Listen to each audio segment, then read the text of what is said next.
Baik, silakan Mbak Elva.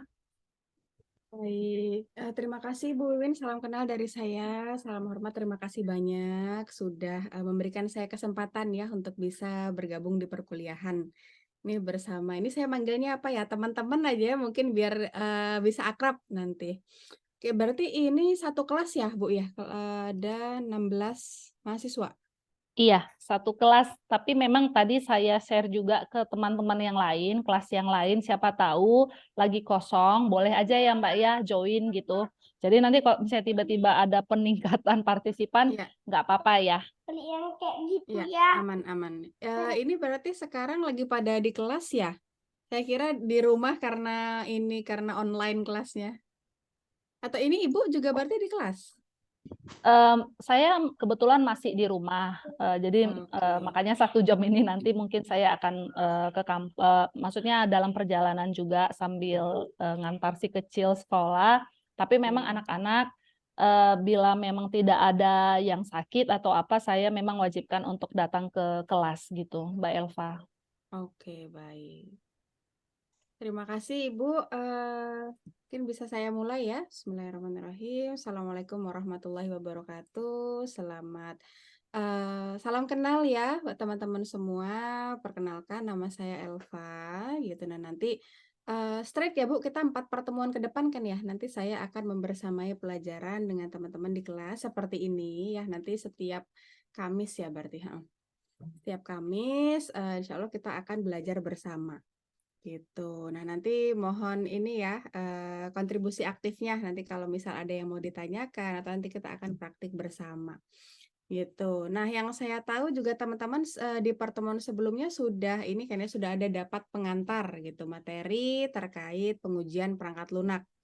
Jadi nanti kalau misal dari materi-materi yang baik disampaikan oleh Ibu ataupun praktisi sebelumnya, teman-teman masih ada yang kurang mengerti atau masih ada yang oh perlu contoh seperti itu ya, nanti boleh ditanyakan. Nanti saya bisa sharing. Itu ya, izin saya share screen dulu.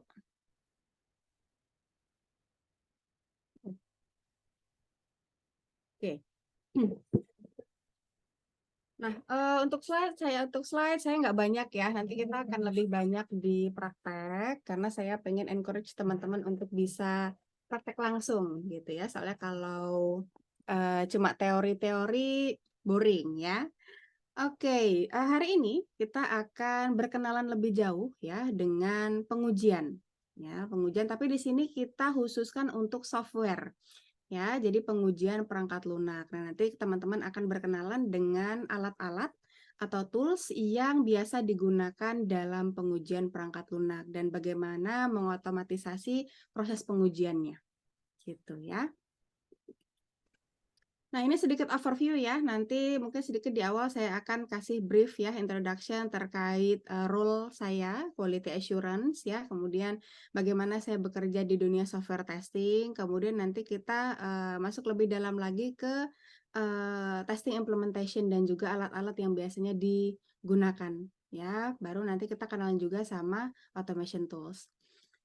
Oke, sebelum kita mulai, sebelum kita lebih jauh, kita belajar bersama, izinkan saya perkenalan ya, kan katanya nanti tidak kenal maka tidak sayang gitu. Oke, jadi nama saya Elvanisa, teman-teman boleh panggil Ibu Elva, Mbak ya. Oh ya, saya domisilinya di Jogja.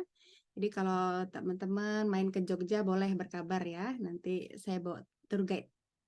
Kemudian, tapi saya besar di Palembang ya, jadi saya juga lama tinggal di Pulau Sumatera. Oke, kemudian untuk role ya, mungkin kalau ini saya tadi udah buka LinkedIn, nanti di sini karena teman-teman IT ya, ini jurusannya berarti informatika atau apa Bu? Mereka ini sebenarnya teknik komputer, Mbak. Oh, teknik Iya, komputer. cuman memang kita kan pengujian perangkat lunak. Ya, Sementara memang untuk Teknik komputer ini mereka lebih ke embedded system dan IoT yang seperti itu. Oke. Jadi memang saya juga agak bingung menyesuaikan untuk kebutuhan teknik komputer dan juga melihat nama perkuliahannya juga bukan pengujian embedded system tapi pengujian Iya, perangkat lunak. iya Jadi betul. ya kita implementasi ya perangkat lunak pada umumnya gitu. Oke, oke. Berarti di sini saya lebih banyak sharing tentang role pengujian perangkat lunaknya begitu ya, Ibu. Oke. Nah, ini related banget dengan role saya. Jadi untuk saat ini saya bekerja sebagai senior QA atau senior quality assurance engineer ya di salah satu perusahaan multinasional. Jadi saya share ini aja ya tadi.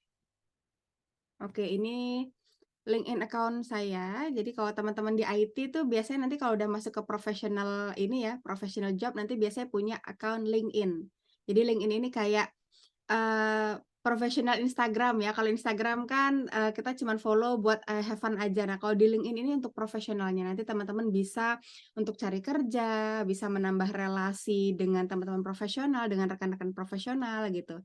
Jadi baik nanti keluar dari sini ya, teman-teman mungkin jadi developer gitu ya, atau mungkin jadi business analyst atau role apapun yang terkait dengan komputer, terkait dengan informatika, seperti itu nanti bisa menggunakan platform LinkedIn ini gitu. Nah ini saya bekerja di perusahaan headquarter-nya di Singapura. Jadi untuk bekerja saya daily itu remote working ya, cuman work from home. Walaupun ada jam kerjanya nih tetap 9 to 5 ya, dari jam 9 sampai jam 5 sore. Ya seperti orang kerja pada umumnya lah, ada meeting, bekerja seperti itu ya, testing. Cuma memang rekan-rekan kerjanya tersebar di ASEAN seperti itu.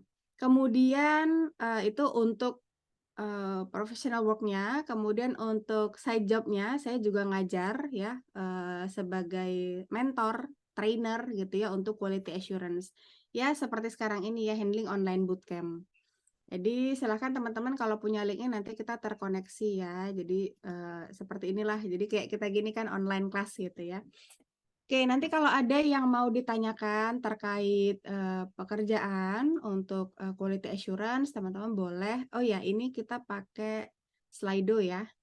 Nanti silahkan kalau ada pertanyaan boleh di drop di sini bentar. Ini linknya mana?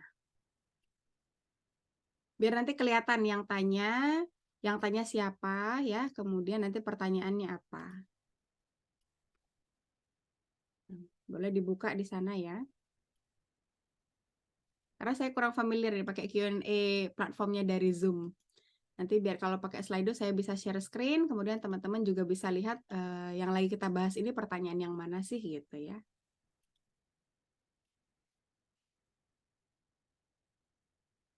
Oke ya, nanti langsung aja kalau misal ada yang mau ditanyakan langsung drop question di sini ya. Oke, kita lanjut. Nah, software testing. Jadi nanti di perkuliahan ini kan kita benar-benar akan fokus terhadap software testing atau pengujian perangkat lunak. Ya, jadi software testing ini adalah sebuah proses ya, sebuah proses untuk mengevaluasi perangkat lunak, mengevaluasi software yang dibangun untuk mengidentifikasi kecacatan atau bug dalam perangkat lunak tersebut. Jadi kalau misal software, yang membangun software kan biasanya ada engineer-nya ya, ada developer gitu. Nah, nanti biasanya di dunia kerja di dalam sebuah organisasi atau di sebuah perusahaan seperti itu ya, ada development team gitu. Jadi ada sebuah tim yang ini khusus untuk membangun software gitu ya. Apapun softwarenya ya, bisa membangun software untuk berbagai industri gitu. Nanti bisa membangun tim ini ditugaskan untuk membuat sebuah produk, entah itu website, entah itu mungkin mobile apps gitu ya, entah itu mungkin desktop, apapun produknya gitu ya. Di sini membangun sebuah software. Nah, nanti yang bangun developer. Developernya pun nanti terbagi lagi ya, ada yang mungkin back end developer gitu ya. Jadi hanya ngurusin back end logiknya, ada yang front end developer, ngurusin UI UX-nya. Ada juga gabungan nih, gabungan front end dan back end. Jadi namanya full stack developer gitu. Jadi nanti yang ngoding back end dan juga front end-nya gitu. Nah, kemudian ada satu role lagi yang itu tugasnya melakukan software testing. Jadi identify gitu ya, software yang dibangun oleh developer tadi sebenarnya udah jalan dengan baik belum sih? Gitu ya. Makanya tujuan dari software testing itu untuk memastikan bahwa perangkat lunak ini berfungsi sesuai dengan spesifikasi yang telah ditentukan. Gitu, memenuhi kebutuhan pengguna dan dapat diandalkan. Jadi nanti modelnya ada dua nih ya, ada dua. Jadi misal nanti ada sebuah perusahaan kan ada dua model ya. Yang pertama itu product base. Jadi perusahaannya punya produk sendiri, bikin software sendiri. Misalnya contoh perusahaan Gojek dia punya aplikasi Gojek ya, perusahaan Traveloka dia punya aplikasi Traveloka seperti itu. Jadi dia punya produknya sendiri. Perusahaan Flip punya produk Flip gitu ya, perusahaan Instagram punya produknya sendiri. Jadi dia punya produk dan dia jual produk. Tapi ada juga model perusahaan yang itu sistemnya project base. Jadi project. Kalau tadi kan produk ya, punya sebuah produk. Nah, kalau project base ini biasanya ada request dari klien. Jadi ada permintaan dari end user, ada orang yang minta tolong buatin dong aplikasi A. Misal nih dari kampus mau cari tender gitu ya, minta tolong buatkan sistem informasi akademik buat Polmed gitu kan. Jadi kita bayar orang. Nah, si orang ini yang kita tugaskan itu dia mengerjakan software development-nya itu dalam mode project base. Jadi nanti bikin software-nya itu berdasarkan permintaan dari pengguna, permintaan dari kliennya. Kliennya minta bikin